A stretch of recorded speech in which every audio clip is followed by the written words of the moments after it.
පිරමීඩ ජාවාරම් වලට හසු වී ඔබේ දේපල සහ මුදල් විනාශ කරගන්න එපා.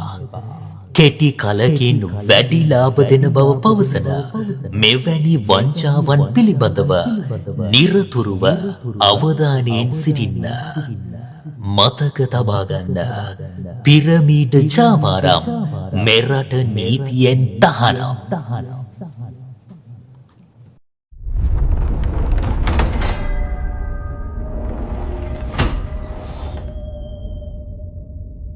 එතකොට අපි ඒකට සල්ලි දාපුවාම අපිට පෙනෙනවා අපි මෙච්චර ගාණක් දැම්ම. දැන් ඔයාලට මෙච්චර ගාණක් සල්ලි හම්බ වෙන්න යනවා මේකෙන්. ඔය විදිහට මට ඇවිල්ලා කිව්වා සුදු මෙහෙමයි මේ 25000ක් වැඩිපුර හම්බ වුණා සල්ලි. මං කිව්වා එහෙමද? මගේ යාළුවොත් ඉන්නවා නම් ඔයත් කියන්න. එතකොට අපිට තව වැඩිපුර ගාණක් හම්බ වෙනවනේ කියලා. ලක්ෂ 15ක් අරගෙන මහානේ පොත තියලා අපි දැම්මා.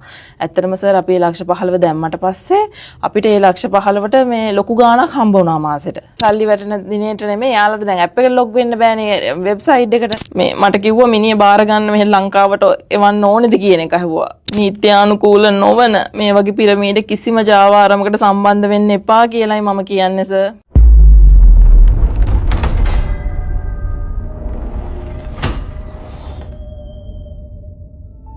මොකක්ද ඔයාගේ නම? මම ශේහානි අනුරාධ සර්. වයස? 35යි සර්. පදිංචිය? රාජගිරියේ. මොකක්ද ඔයා කතාව? මට දරුවෝ දෙන්නෙක් ඉන්නවා සර්. පුතාට අවුරුදු 5යි, දුවට අවුරුදු 2යි. මගේ හස්බන්ඩ් ව්‍යාපාරිකයෙක්. මම ජොබ් එකක් කරන්නේ නැහැ සර්. හස්බන්ඩ්ගේ ව්‍යාපාර කටයුතු වලට උදව් කරලා දරුවෝ දෙන්නත් බලාගෙන ගෙදරට වෙලා ඉන්නවා සර්. මගේ කතාව සර් මගේ මේ හස්බන්ඩ් ව්‍යාපාර කටයුතු කරගෙන අපිට එදිනෙදා ජීවත් වෙන්න මුදල් ඇති. සාමාන්‍ය විදිහට අපි ජීවත් වුණා සතුටින්. දරුවෝ දෙන්නගේ වැඩත් කරගෙන හැමදේම කරන්නත් ඒ සල්ලි ඇති වුණා සර්. අපි සාමාන්‍ය විදිහට ජීවත් වුණා හොඳට. ටික දවසක් යනකොට හස්බන්ඩ්ගේ යාළුවෙක් හස්බන්ඩ්ගෙන් සල්ලි වගේක් ඉල්ලන් තිබ්බා සර්.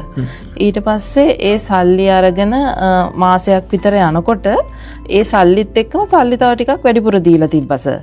ඊට පස්සේ දැන් ওই විදියට ඔහොම ගිහිල්ලා ආයෙ මාසයක් විතර ගියාට පස්සේ ආයෙ සල්ලි වගේක් ඉල්ලන් තිබ්බා. හස්බන්ඩ්ගේ හොඳම යාළුවෙක්. ඒ හින්දා හස්බන්ඩ් විශ්වාසයතුව සල්ලි දුන්නා යාට.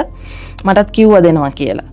ඊට පස්සේ මේ ඒ සල්ලිත් අරගෙන ආය ටික දවසක් යනකොට ඒ සල්ලිත් එක්කම තව වැඩිපුර සල්ලි වගේක් දීලා තිබ්බා.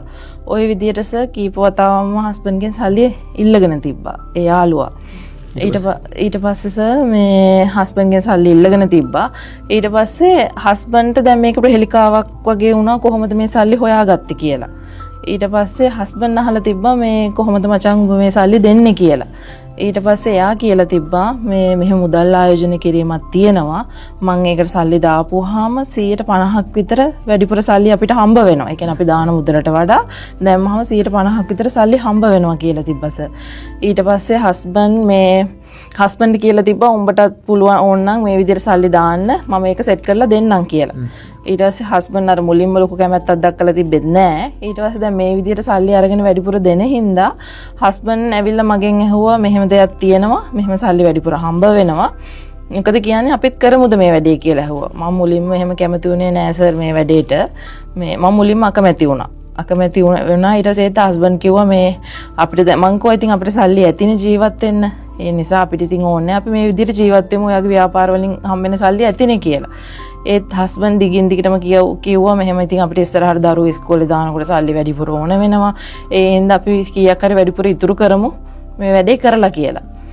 ඉතින් මම මුලින් අකමැති වුණාට සර් ඊට පස්සේ හස්බන්ඩ් අර කිව්ව නිසා මං කිව්වා එහෙනම් අපි එකපාරක් විතර කරලා බලමු කියලා. ඊට පස්සේ හස්බන්ඩ් මේ යාළුවට කියලා තිබ්බා අපිත් එහෙනම් සම්බන්ධ වෙන්නම් මේ වැඩේට කියලා.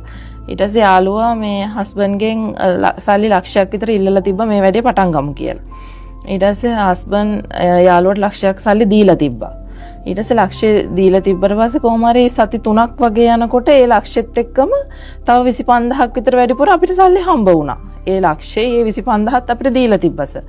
ඊට පස්සේ මේ ওই විදිහට මට ඇවිල්ලා කිව්වා සුදු මෙහෙමයි මේ 25000ක් වැඩිපුර හම්බ වුණා සල්ලි. මං කිව්වා එහෙමද කියලා. ඊට පස්සේ අපි ඒ 25000 ඉතුරු කරලා තිබ්බා. ඊට පස්සේ මේ හස්බන්ඩ් කිව්වා මේ ආයෙ ටික දවසකින් අපි ආයෙ ගාණක් දාලා බලමු කියලා. ඊට පස්සේ දාලා බලමු කිව්වට පස්සේ ආයෙත් අපි ලක්ෂයක් දැම්මා. ආයෙ ඒ වගේම මේ සති 3ක් විතර යද්දි 25000ක් විතර වැඩිපුර අපිට හම්බ වෙලා තිබ්බා. ඊට පස්සේ කොහොම ටික දවසක් යනකොට මේ යාළුවා කියලා තිබ්බා මචං උඹ තව යාළුවෝ දෙන්නෙක් තුන් දෙනෙක් මේකට එකතු කරගත්තා නම් එකතු කරගෙන මේ වැඩේ කරන්න ගියොත් අපිට තව හම්බෙන ගාණ වැඩියෙන් හම්බ වෙනවා කියලා. ඊට පස්සේ සර් මේ හස්බන්ඩ්ගේ යාළුවෝ දෙන්නෙක් තුන් දෙනෙකුටත් මේ වැඩේට කියලා මේකට සම්බන්ධ කරගෙන තිබ්බා. ඊට පස්සේ හස්බන්ඩ් කිව්වා මගේ යාළුවොත් ඉන්නවා නම් ඔයත් කියන්න. ඒතකොට අපිට තව වැඩිපුර ගාණක් හම්බ වෙනවනි කියලා. ඊට පස්සේ මේ මමත් මගේ යාළුවෝ දෙන්නෙක් තුන් දෙනෙකුටත් කියලා මේ වැඩේට සම්බන්ධ කරගත්තා. මෙහෙම අපිට සල්ලි හම්බ වෙනවා. ඒ නිසා ඔයාලත් සම්බන්ධ වෙන්න කියලා කිව්වහම මගේ හොඳම යාළුවෝ දෙන්නෙක් තුන් දෙනෙකුත් මේ වැඩේට සම්බන්ධ වුණා. ඊට පස්සේ මේ විදිහට සර් අපි සල්ලි දාගෙන ගියා. යාළුවොත් දැම්මා අපිත් දැම්මා. එතකොට අපි අර වෙනදා දානවට වඩා දාලා හම්බ වෙනවට වඩා ගාණක් අපිට වැඩිපුර හම්බුණා අර යාළුවෝ එකතු කරගත්තේ හින්දා සර්. ඊට පස්සේ අපි එහෙම සල්ලි එකතු කරගෙන දාලා මේ ওই විදිහට මාස 6-7ක් විතර ගෙවුණා. 6-7ක් විතර ගෙවුණා සල්ලි දානවා. අපි ඊට පස්සේ ඌට වඩා වැඩිපුර ගාණක් දාන්න ගියා. ඊට පස්සේ සර් මේ හස්බන්ඩ් කිව්වා අපි මේ දාන ගාණට වඩා පොඩ වැඩිපුර දාලා බලමුද සුදු කියලා මගෙන් ඇහුවා. ඊට පස්සේ එයා කිව්වා මේ අපිට දැන් වැඩිපුර අපේ ළඟ සල්ලි නැති නිසා අපි වහනේ පොත තියලා හැමුණොත් ගාණක් වැඩිපුර අරගෙන දෙමුද කියලා ඇහුවා. ඊට පස්සේ මම කිව්වා මේ එහෙම කරලා අපිට මේක මේ පුළුවන් වේද කියලාම නෑ හස්බන්ඩ් කෝ නෑ දැන් අපි දිගින් දිගටම අපිට සල්ලි ගොඩක් හම්බ වුණා. ඒ නිසා අපි කරලා බලමු කියලා. ඒතර ඔයාලා සල්ලි දාන්නේ වලට දැන් කොහොමද පේන්නේ ගණන් කරන දේවල් පේනවද මොකක් ක්‍රමයක්ද තිබ්බද? ඒකට සර් ඇප් එකක් තිබ්බා. ඒ ඇප් එකට කියන්නේ ඒක වෙබ්සයිට් එකක්. ඒ වෙබ්සයිට් එකට සර් මේ අපිට ලොග් වෙන්න පුළුවන්. ඒකට අපිට ඊමේල්, පාස්වර්ඩ් ඒවා දීලා තිබ්බා. එතකොට අපි ඒකට සල්ලි දාපුවාම අපිට පේනවා අපි මෙච්චර ගාණක් දැම්මා. දැන් ඔයාලට මෙච්චර ගාණක් සල්ලි හම්බ වෙන්න යනවා මේකෙන්. එතකොට අපේ යාළුවෝ දානේවා යාළුවන්ටත් ඒකෙන් ලොග් වෙන්න පුළුවන් සර්. යාළුවටත් පාස්වර්ඩ් ඊමේල් දීලා තියෙන. එතකොට අපි දාන සල්ලි ඒකට පෙන්නන නිසා අපිට කිසි ගැටලුවක් තිබ්බේ නැහැ. අපිට කිසි බයක් නැතුව අපි සල්ලි දාන්න ඒකට මේ පෙළඹුණා. එහෙම අපිට පෙන්නන නිසා. ඒ කියන්නේ අපි දාන ගාන පෙන්නනවා. අපි කොච්චරක් අපිට ලැබෙනවද මේ මාසේ මේ අහවල් දිනේ වෙනකොට මේ ගාන ලැබෙනවා කියලා පෙන්නනවා. ඒ විදියටම සර් මේ මාස 6-7ම අපිට අපි දාපු සල්ලි වලට අපිට හම්බ වුණා. සල්ලි ඒ දිනෙටම හම්බ වුණා. ඒ හින්දා අපිට කිසිම අවිශ්වාසයක් තිබ්බේ නෑ සර් මේ ගැන. ඊට පස්සේ සර් දැන් මේ හස්බන්ඩ් කිව්වනේ වහනේ පොත තියලා දෙමු කියලා. ඊට පස්සේ අපි මේ අපේ ගෙවල් ළඟ පොලියට කෙනෙක් ගාව පොත තියලා ලක්ෂ 15ක් අරගෙන වහනේ පොත තියලා අපි දැම්මා. ඇත්තටම සර් අපි ලක්ෂ 15 දැම්මට පස්සේ අපිට ඒ ලක්ෂ 15ට මේ ලොකු ගාණක් හම්බ වුණා මාසෙට. ලොකු ගාණක් හම්බ වුණා. ඒ නිසා මේ මාස කොහොම හරි 2-3ක් ලොකු ගාණක් අපිට සල්ලි හම්බ වුණා. ඊට පස්සේ ඒ වගේම අපේ යාළුවොත් එයාලගේ ගෙවල් වල ඔප්පු තියලා සල්ලි දාන්න පටන් ගත්තා. ඒතකොට එයාලටත් ඒකෙන් ලොකු ගාණක් එන්න ගත්තා සර්. ව්‍යාපාර කටයුතු සර් දැන් මේකෙන් අපිට සල්ලි එන්න ගත්තනේ සර්. මාස ගානේ අපිට වැඩිපුර සල්ලි හම්බ වුණා. අපි ළමයිගේ වැඩ කටයුතුත් කරගෙන හොඳට කාලා බීලා ට්‍රිප් යන්න ගත්තා. ඒ හැමදේමත් කරගෙන හිටපු නිසා හස්බන්ඩ් ව්‍යාපාර කටයුතු වලට වැඩි උනන්දුවක් දැක්ුවේ නැහැ. මමත් වැඩි කියන්නේ ගියේ නැහැ අපිට සල්ලි හම්බ වෙන හින්දා සර්. ඊට පස්සේ ටිකින් ටික ව්‍යාපාර කටයුතු එහෙම මග ඇරිලා ව්‍යාපාර කටයුතු එහෙම නතර වුණා සර් අපේ. අපි මේ දෙයින්ම සල්ලි හොයන්න පටන් ගත්තා. ඊට පස්සේ ඉතින් මේකෙම සල්ලි හොයන්න පටන් ගත්තා. දැන් යාළුවොත් සල්ලි දාලා ඊට පස්සේ දැන් අපි කොහොම හරි සල්ලි දාන යාළුවෝයි අපි ඔක්කොම එකතු වෙනවා. දවසක් අපේ ගෙදරට එකතු වෙනවා. එහෙම එකතු වෙලා මේ සල්ලි දානේව ගැන කතා වෙනවා. ඒ හින්දා ඉතින් අපි සෑහෙන සතුටින් හිටියා. අපි සල්ලි දාන ඔක්කොම එයාලත් ව්‍යාපාර කටයුතු කරගෙන යන ගමන් කරන යාළුවෝ හිටියා සමහරක් අය. මේ ওই විදිහට සල්ලි එන්න ගත්තා. ඊට පස්සේ මේ විදිහට අපි ටික දවසක් යනකොට සර් මේ හස්බන්ඩ් කිව්වා හස්බන්ඩ්ගේ යාළුවෙක් එයාලගේ මේ ගෙදර ඔප්පුව තියලා මේකට සල්ලි දාලා තිබ්බා. ඊට පස්සේ සල්ලි මේ ඒකට එයාට වැඩිපුර ගාණක් ආවා. අපිටත් වැඩිපුර ගාණක් එයාට එන්න ගත්තා. ඒ කියන්නේ එයා වැඩියෙන් සල්ලි දැම්මනේ. ඊට පස්සේ හස්බන්ඩ් ටික දවසක් යනකොට කිව්වා මේ මොකද කරන්නේ මේ අපිත් වැඩිපුර ගාණක් දාලා බලමුද කියලා. ඊට පස්සේ දැන් අපි වාහනේ තියලානේ තියෙන්නේ සර්. එනකොට අපි අර හම්බුන සල්ලි වලින් වාහනේ බේරගත්තා සර්. වාහනේ බේරගෙන මේ දැන් අපි වැඩිපුර ගාණක් දාලා තියෙන්නේ මේ වාහනේත් බේරගෙන තියෙන්නේ. ඊට පස්සේ හස්බන්ඩ් කිව්වා මෙහෙම අපේ ගෙදර ඔප්පුව තියලා මේ අපි වැඩිපුර ගාණක් දාමුද කියලා. ඊට පස්සේ අපි ප්‍රයිවට් බැංකුවක අපේ ගෙදර ඔප්පුව තියලා මේකට වැඩිපුර ගාණක් දැම්මා සර්. වැඩිපුර ගාණක් දාලා ඊට පස්සේ මේ අපිට ලොකු ගාණක් එන්න ගත්තා. ලොකු ගාණක් එන්න ගත්ත මාසෙට මේ ඊට පස්සේ අපි ඒකෙන් හොඳට කාලා බීලා සතුටින් ඒ විදිහටම හිටියා සර්. මේ විදිහටම යාළුවොත් සල්ලි දානවා අපිත් දානවා. තව මාස 3-4ක් ඉස්සරහට ගෙවිලා ගියා සර්. ඊට පස්සේ මේ මාස 3-4ක් ඉස්සරහට ගෙවිලා ගියාට පස්සේ එක දවසක් මේ අපිට සල්ලි එන්න තියෙන දවසේ මේ හස්බන්ඩ් කෝල් කරලා තිබ්බා. හස්බන්ඩ්ගේ යාළුවගේ මාර්ගෙන් තමයි අපිට සල්ලි එන්නේ. එයා තමයි අපි කන්ටැක්ට් කරගෙන අපිට සල්ලි හම්බ වෙන්නේ. ඊට පස්සේ එයාට කෝල් කරද්දි ෆෝන් එක ආන්සර් කරලා තිබ්බේ නැහැ. පළවෙනි පාර ආන්සර් කරලා තිබෙන්නේ නැහැ. දෙවෙනි පාර ආන්සර් කරලා තිබෙන්නේ නැහැ සර්. ඊට පස්සේ මේ හස්බන්ඩ් කිව්වා මෙහෙම ආන්සර් කරන්නේ නැහැ. මං කිව්වා ඉතින් ආන්සර්නේ කරන්නේ නැත්තේ ෆෝන් එක වැඩනේ. ඒ හින්දා අපි තව ටිකක් බලමු කියලා. ඊට පස්සේ කොහමද හවස් වෙනකම් ෆෝන් එක ආන්සර් කරලා තිබෙන්නේ නැහැ. ඊට පස්සේ සර් මේ අපි ඊට පහුවදා ගන්න බැලුවා ෆෝන් එක. ඊට පස්සේ කෝල් ගත්තට මේ ෆෝන් එක වැඩ නැහැ. ෆෝන් එක වැඩ කරේ නැහැ. ඊට පස්සේ අපිට හිතට පොඩි බයක් දැනුණා. අපි ලොකු ගාණක් සල්ලි දාලානේ තියෙන්නේ සර්. හස්බන්ඩ් කිව්වා මේ පොඩ්ඩක් බලමු තව ටික දවසක් බලමු කියලා. ඒත් අපි කෝල් කරා දිගටම ෆෝන් එක වැඩ නැහැ. ඊට පස්සේ හස්බන්ඩ් දන්නවා හස්බන්ඩ්ගේ යාළුවා ඉන්න තැන. ඊට පස්සේ මේ හස්බන්ඩ්ගේ යාළුවා මේ බලන්න ගියා හස්බන්ඩ්. යනකොට ඒ ගෙදරයි කියලා තිබ්බස මෙයා ගෙදර නෑ දැන් දවස් 3-4ක් තිස්සේ අපිත් මේ හොයනවා කියන කතාව තමයි යාළුවා කියලා තිබ්බස. ඒ වෙලාවේ ඇත්තටම හස්බන්ඩ්ටත් ලොකු ෂොක් එකක් වගේ වුණා මේ ඇයි අපි ලොකු ගාණක් දාලා ගෙදර ඔප්පුවක් තියලා ලොකු ගාණකට අපි හිර වෙලා හිටියේස. ඊට පස්සේ ඔය අතරේ හස්බන්ඩ්ගේ අර යාළුවෝයි මගේ යාළුවෝයි එයාලගේ යාළුවොත් සෙට් කරගෙන තිබ්බා මේ වැඩේට කොහොම හරි අපේ ගෲප් එකේ 20ක් විතර හිටියස.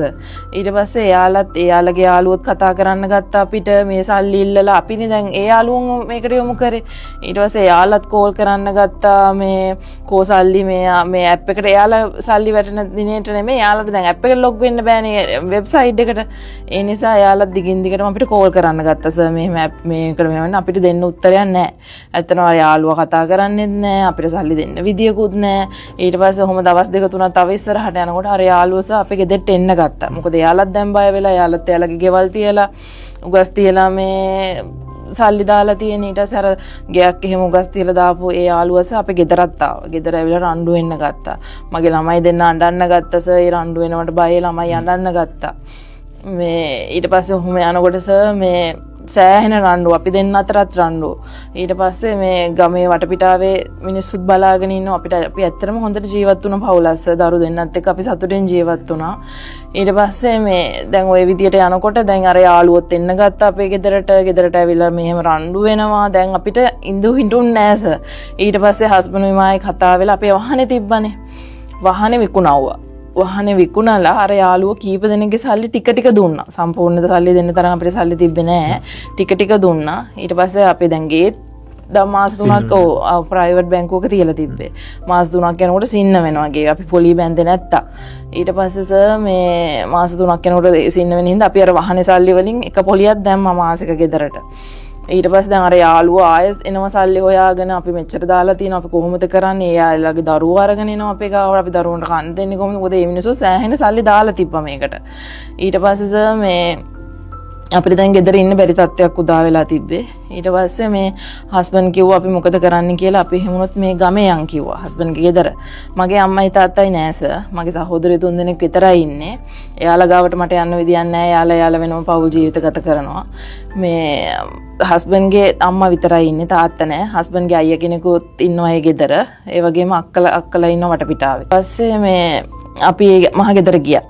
මහ ගෙදර ගියාට පස්සේ මේ එහෙ ඉතින් දැන් අපි ගාව සල්ලිත් නෑ. අර වාහනේ විකුණුම සල්ලිත් අපි දුන්නා සර් මේ වටපිටාවට.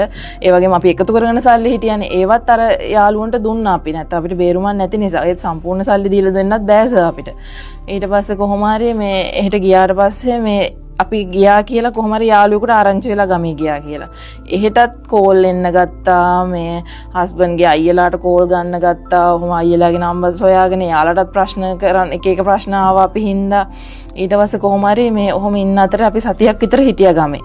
ඊට පස්සේ ඒත් කෝල් ගන්න එහෙම ගත්තා. ඊට පස්සේ දැන් අපිට කොහොමත් මුණ දී ගන්න බෑ සර් සමාජෙට. ඇයි මිනිස්සු වටපිටාව මිනිස්සුත් ඒ ගමෙත් වටපිටාව මිනිස්සු දැනගත්තා. මේ ගැන අපි ඇවිල්ලා ඉන්නේ මෙහෙම හින්දා තමයි කියන එක. ඊට පස්සේ මේ හස්බන්ඩ්ගේ යාළුවෙක් මෙහෙම මේ රට යන කතාවක් කියලා තිබ්බ හස්බන්ඩ්. ලොකු ගාණක් යන්නේ නැහැ.